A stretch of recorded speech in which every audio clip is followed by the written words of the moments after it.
Okay. All right, so why did he give these feasts? Now let's take a moment and transition from a apologetics of why we should keep these, or who they're for, if you will, to now what's the point of them to begin with? So why did he give these feast days anyway? Why holidays? Now I'm going to ask a question and hopefully correlate something that you're very used to into answering the question, why did he give these feasts to begin with? Okay? Why does mankind celebrate any holiday? You name it. Christmas, Easter, Thanksgiving, birthdays, etc. Huh? Tradition. Okay. Let's just throw some answers up here. We got tradition. Can't even spell. I think there's some vowels in there. Tradition. Just yell them out. Why do we do things? For fun. Memorial. Fun. Memorial. Celebration. Pick a holiday that you know. But why do we do birthdays? Honor somebody. Okay, honor somebody. Food. Fireworks. Food and fireworks. Okay. How about remembrance? I guess that's memorial. Any other ones? Presents. Gifts? The front row has come up with food and gifts. And fun. Okay. Food, gifts, fun, and fireworks. Right on the front row here.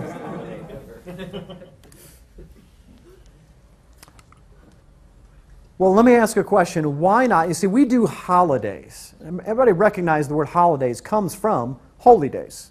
Okay, that's the etymology of the word.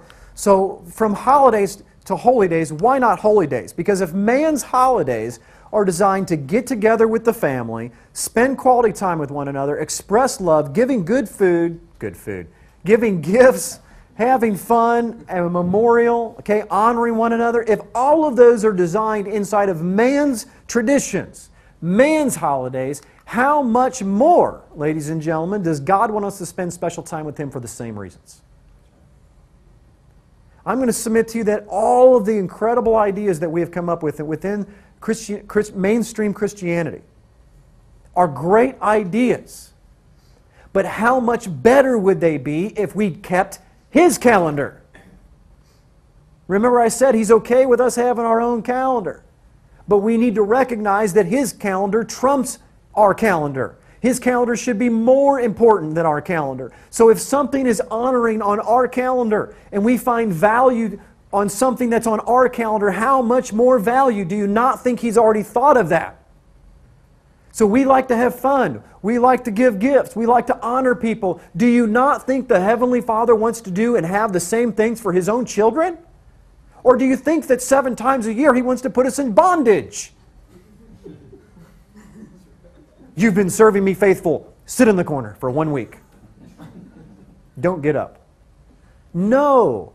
He says in James, if a father on earth wants to give good gifts to his children, how much more does a Heavenly Father want to give good gifts to His children?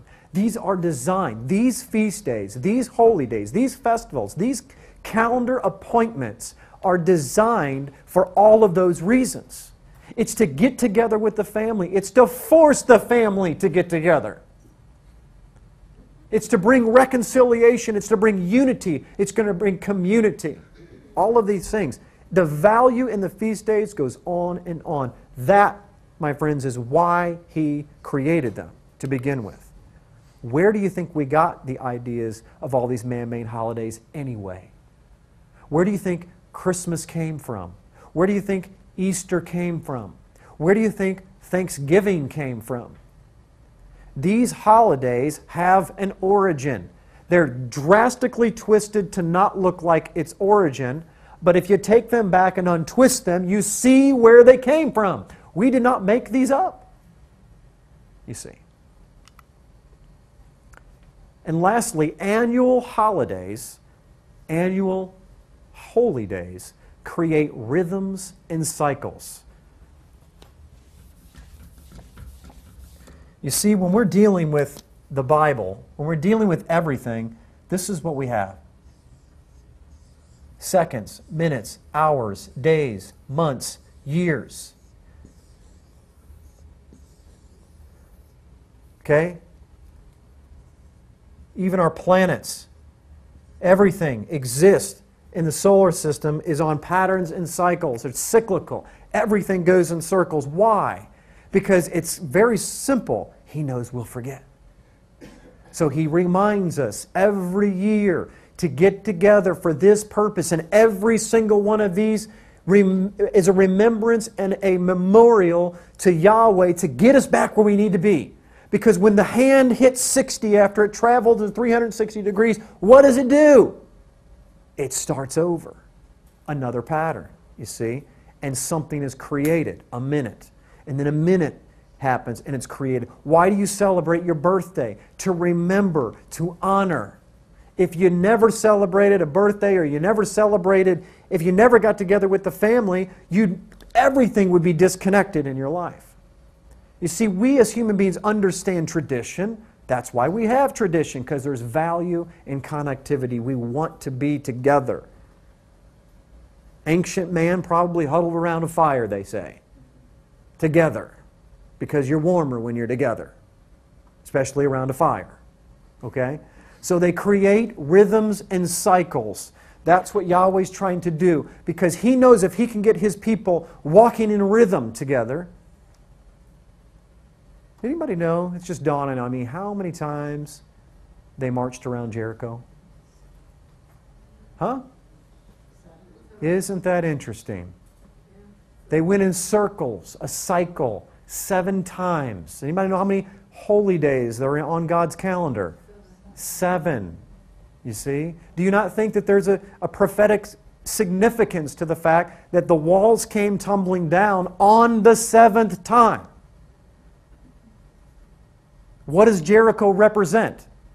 The kingdoms of this world that have shut out the people of God for thousands of years. But I can tell you, my friends, as we learn this tonight, at the end of time, when the Messiah comes back and the last trumpet is sounded, those walls will come down. Jericho was not just a fun story to tell your kids at bedtime. It's prophetic. Of the 7 holy days, and the last one is game over. Reset.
And it should be assembly every single time. The word church doesn't even show up in the New Testament in the Greek. It is assembly, and is a subtle, very subtle way of turning your mind from assembly. Because if you saw assembly every time, or congregation, and you actually started in the front of the book, what would happen is your brain would start instantly correlating assembly congregation to assembly congregation. You see what I'm saying? He calls Israel the assembly congregation. New Testament says assembly congregation. We're grafted in, and you go, I get it. But someone changed the word to church, and it got your mind on a different track. So you didn't connect the dots. Okay? So what we want to do is connect the dots back to their original meaning, because the original meaning brings original application. The original application brings connectivity, and connectivity brings power. And that's what we're missing in the church today.